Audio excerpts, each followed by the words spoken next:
بسم اللہ الرحمن الرحیم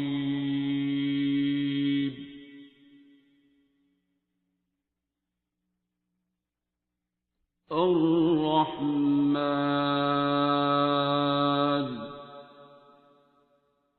ان کو دعا کرائی ہے اور وہ نقوی سیدہ ہے اور کافی سارے ان کے مسائل ہیں. میں نے ان کو کہا تھا مجھے ساری ڈیٹیل بتائیں تاکہ میں ڈسکس کروں، کیونکہ جو میں ان کو بتا رہی ہوں وہ مان تو رہی ہیں اسی طریقے سے، لیکن نکل نہیں پا رہی اس ساری سچویشن سے.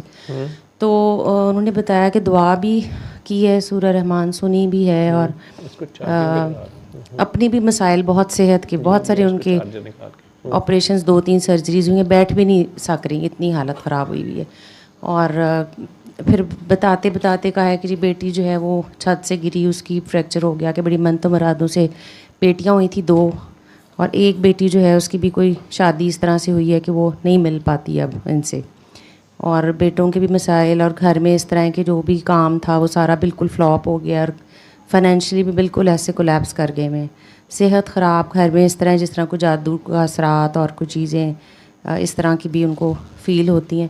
پھر بات کرتے کرتے نا کہتی مجھے بھی یاد آ رہا ہے، آپ کو ریکارڈنگ سینڈ کی ہے جب، تو کہ جو ان کے دادا تھے وہ کہتے ہیں جو انہوں نے گھر کو خریدا تھا 4 کنال کا 5 کنال کا، تو وہاں پہ کوئی بزرگ تھے جو چلا کرتے تھے، اور وہ پھر جب انہوں نے لیا تو وہ ناراض ہو کے گئے ان سے. اور پھر تو ان کے کہتی ہیں والد، چچا اور پھپھو، تو ایک ہی ٹائم پہ مطلب ایک ہی طریقے سے طبعی موت ہوئی ان کی، لیکن ایک ہی طریقے سے وہ اس دنیا سے چلے گئے کافی مطلب ینگ ایج میں. اور پھر آگے سے کہہ رہی ہیں کہ وہ چیزیں چل رہی ہیں کہ جس طرح پھپھو ہے تو ان کی بیٹی ہے تو ان کو بھی مطلب ڈیورسز بھی ہو رہی ہیں فیملی میں، اور اسی طرح ساری جو ان کی سائڈ کے لوگ ہیں وہ سفر کر رہے ہیں اس چیز کو. تو اب یہ ہے کہ وہ اسٹک ہوئی ہوئی تھی، مطلب جو بھی ان کو پڑھائیاں ان کے گھر میں مجالس بھی ہو رہی تھیں اور سارا کچھ چل رہا تھا، لیکن اب ساری چیزیں جو ہیں وہ اس حد تک آئی ہوئی ہیں. تو پھر میں نے کہا تھا میں ڈسکس کروں آپ سے. ان سے کہیں کہ وہ دادا تو فوت ہو گئے ہوں گے جی، وہ گھر ابھی بھی ان کے پاس ہے. ہاں جی، اس گھر میں وہ جگہ دیکھیں کہ وہ کون سی جگہ ہے جہاں انہیں بہرحال کوئی ان یوزول ایکٹیویٹی فیل ہوتی ہے. کسی کمرے سے اگر ڈر آتا ہے وہاں کوئی بھی نہیں سوتا، یا جو کوئی بھی اس کمرے کا واش روم یوز کرتا ہے بیمار ہو جاتا ہے، گرتا ہے، چوٹ لگتی ہے یا کچھ ہوتا ہے. وہ چلا گاہ کسی بھی بزرگ کی ہوگی یا نیچے تربت ہوگی، ٹھیک ہے. وہ چلے چلے کوئی نہیں گئے ہوں گے، وہ جگہ انہوں نے خریدی، ٹھیک ہے. اور وہاں وہ گھر والے نے بھی بتایا ہوگا کہ یہ جگہ جو ہے لوگوں کے اپنے کنسیپٹ ہوتے ہیں. کوئی کہتا ہے جگہ پکی ہے، ٹھیک ہے، وہ جی ایتھے باہرلیاں شیواں رہندیاں نے، ٹھیک ہے. کوئی کہتا ہے جی ایتھے کوئی اثرات ہی گئے نے. جوہر ٹاؤن میں آدھے سے زیادہ یہی بات مشہور ہے کہ یہاں پہ انڈیا پاکستان سے پہلے ہندوؤں کی کوئی بستی تھی اور ان کا جی یہاں شمشان گھاٹ تھا، تو اس لیے لوگوں کے گھروں میں بڑے مسئلے ہیں. میں ہر ایک کو یہی کہتا ہوں کہ نہیں، آپ کے گھر میں اگر یہ بات ہے تو آپ پھر یہ دیکھیں کہ آپ اس جگہ کو یا اس کونے کو ایک کو صاف کر دیں اور وہاں لائٹ جلا دیا کریں رات کو، ٹھیک ہے. جائے نماز بچھا لیں، اس جگہ کو آپ صرف نماز کے لیے مختص کر دیں. اور اگر وہاں واش روم وغیرہ ہے تو وہ بند کر دیں، وہ کسی اور جگہ سوئچ کر لیں، ٹھیک ہے. مجھے تو ابھی تک 99% سے زیادہ، اور لوگ لاکھوں روپے دے چکے ہوتے ہیں یا گھر بیچ چکے ہوتے ہیں، اور یا عام لوگوں کو بلوا کے عملیات کرا کے جن نکال رہے ہیں، جی گھر میں یہ ہو گیا وہ ہو گیا. لیکن صرف اتنے سے سٹیپ کرنے سے ان کا مسئلہ حل ہو جاتا ہے. دوسرا، ان کے کیس میں تو سید ہو گئے یہ، ٹھیک ہے، اور وہ کہہ رہی ہیں نا جی ہمیں لگتا ہے گھر میں جادو کے اثرات ہیں. مجھے ترس آتا ہے جب سید یہ کہتے ہیں، ایسا ہوتا نہیں ہے، ٹھیک. تو وہ نقوی سادات ہیں، انہیں کہیے کہ وہ جس جگہ پہ ان جادو کے اثرات لگ رہے ہیں نا اس جگہ کو صاف کر دیں، اس جگہ کو صاف کر دیں. وہاں کوئی منتے مرادیں نہیں ماننی، وہاں کوئی نہیں، اس جگہ کو وہ کسی کی چلا گاہ ہے.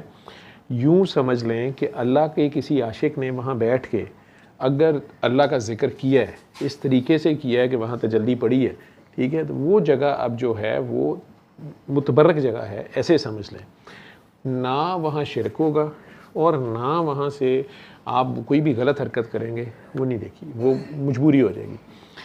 اس کو مزید مثال اس کو ایسے سمجھ لیں کہ جو سامری جادوگر تھا، ٹھیک ہے، اس نے ٹرک کیا تھا، جب حضرت موسیٰ علیہ السلام واپس آئے ہیں اور ساری کی ساری قوم اس کے پیچھے لگ گئی ہوئی تھی، اور وہ جو اس نے بچڑا بنا کے رکھا ہوا تھا اس میں سے آوازیں بھی آتی تھیں اور لوگوں کے کام بھی ہو رہے تھے، اصل چیز تھی اس کے کام ہو رہے تھے لوگوں کے، ٹھیک ہے.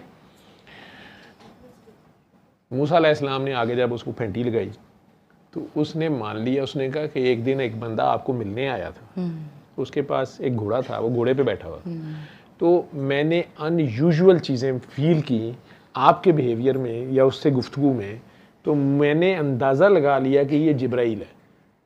میں نے اندازہ لگایا کہ یہ انسانی شکل میں ایک مہمان کے طور پہ یہ جو بندہ ہے یہ جبرائیل ہے، اور یہ گھوڑا شوڑا جو نظر آ رہا ہے یہ سب جو ہے نا یہ بیسیکلی ڈیوائن آپ کو میسج آیا ہے.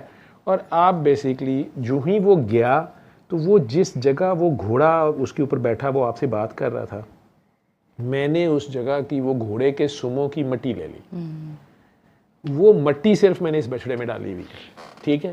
تو اب وہ اس پاک چیز کا امپیکٹ تھا، ٹھیک ہے. ایک اور بڑی مشہور بات ہے شاید کہ کوئی شخص تھا، وہ شاید امام رضا کے دور کی بات ہے، میں مکس نہ کر دوں، امام رضا ہی ہیں شاید، بہت پہلے میں نے کہیں پڑھا ہے کہ اسی طرح کی مثال ہے کہ انہیں کسی نے آ کے کہا کہ جی وہ فلاں جگہ پہ ایک بندہ ہے اور وہ لوگ اس کو پکڑ کے لے جاتے ہیں، وہ جو دعا کرتا ہے وہ ہوتی ہے، بارش ہو جاتی ہے، لیکن اس کی حرکتیں ساری کی ساری جو ہیں وہ کوئی اینٹی شریعت ہیں یا نان مسلم ہے یا کچھ ایسے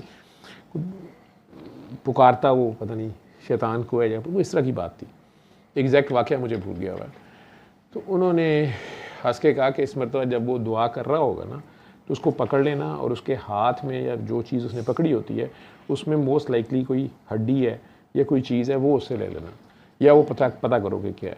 تو شاید اس کے پاس ہڈی نکل آئی تھی اور وہ اس نے کسی اللہ کے بندے کی تربت میں سے اٹھائی ہوئی تھی، ٹھیک ہے. اب جو اللہ کا بندہ ہوتا ہے اس کی بہرحال اللہ نے جو بھی اس کو برکات اس میں ڈالی ہوتی ہیں یا اس کو طاقت دی ہوتی ہے یا ایکسٹرا کرامات اس کی ہوتی ہیں، وہ تو دیکھنے میں اس کے جسم پہ بھی، اگر گھوڑے کے پاؤں کے نیچے کی مٹی کے یہ اثرات ہیں، ٹھیک ہے. تو جو ہے ہی مومن، کعبے سے زیادہ حرمت ہے مومن کی، تو اس مومن کے جسم کی بھی وہ ہڈی کہیں سے اٹھا لایا ہوا ہے، ٹھیک ہے. اسی کا واسطہ دے کے پتہ نہیں وہ بارش کرا لیتا تو کیا کر رہا تھا، سامنے وہ اپنا کوئی ریلیجن کی بات کرتا تھا یا جو بھی تھا. تو کہنے کا مقصد یہ ہے کہ جس جگہ پہ وہ کسی عاشق کی ان کے گھر میں وہ جگہ تھی، یہ جو آپ کو سٹوری سنا رہی ہیں یہ ایسے نہیں ہے. وہ ان کے دادا حضور نے میرا خیال ہے کہا کہ کوئی چکر نہیں ہے، یہ کمرہ شمرہ کوئی نہیں ہے، اللہ والا میں نہیں مانتا کسی چیز کو، ادھر بناؤ باتھ روم بنا دو، ادھر یہ بنا دو ادھر وہ بنا دو. وہ چیز وہ ہوئی ہوئی ہے، ٹھیک ہے. تو اس جگہ کو وہ صاف کر دیں، جمعرات کے جمعرات چراغ جلا دیا کریں وہاں پہ، ٹھیک ہے، اور کچھ بانٹ دیا کریں اللہ کے نام پہ، پنجتن پاک کے نام پہ کچھ بانٹ دیا کریں. انی جی گل کر لیں تو ان کے باقی جو پیچھے کام خراب ہوا وہ ہو گیا، آگے حالات ٹھیک ہو جائیں. اور بابا اگر وہی گھر نہ ہو ان کے پاس ابھی وہ گھر اگر ان کے پاس نہیں ہے، نہیں ان سے آپ کو پوچھنا پڑے گا، میں پوچھ لوں گی. اگر وہ گھر ان کے پاس نہیں ہے اور ابھی تک یہ حال ہے، پھر انہوں نے ٹھیک ٹھاک بدتمیزی کی ہوئی ہے، ٹھیک ہے. پھر انہوں نے وہ گھر ہی نہیں اس کو ڈسٹرائے کیا اس جگہ کو، یا کسی کی تربت تھی پرانے زمانے میں، نہیں ابھی بھی ایسے تھا. ماڈل ٹاؤن میں ایک دو گھر ہیں جہاں پہ وہ کوئی اللہ کے بزرگ پردہ کر گئے، انہوں نے اس گھر کے اندر ہی ان کے گھر والوں نے انہوں نے کہہ دیا کہ میری تربت یہیں بنا، وہ وہیں پہ بنی ہوئی ہے ان کی تربت.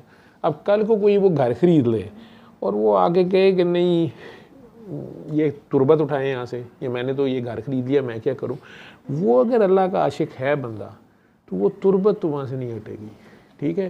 ہاں وہ اس علاقے کی اتنی سی جگہ کی تعظیم کرے، کچھ نہ کرے، بس اس کو رہنے دے، نہ چھیڑخانی کرے، ٹھیک ہے. نہیں تو بھگتے، وہ ایسے ہوتا ہے. یہ بزرگان میں بھی فرق ہے، یہ بھی میں آپ کو بتا رہا ہوں، ٹھیک ہے. تو پھر میں ایک دفعہ ان سے پوچھوں، پھر میں کر لوں ڈسکس کے. میں نے تو آپ کو بتا دی ہے جو بات پرانی، ٹھیک ہو گیا. ان سے وہ کہانی پوری سن لیں، آپ کو جواب مل جائے گا. ٹھیک میں نے بتا دیا آپ کو، ٹھیک ہے. ٹھیک. ہاں جی.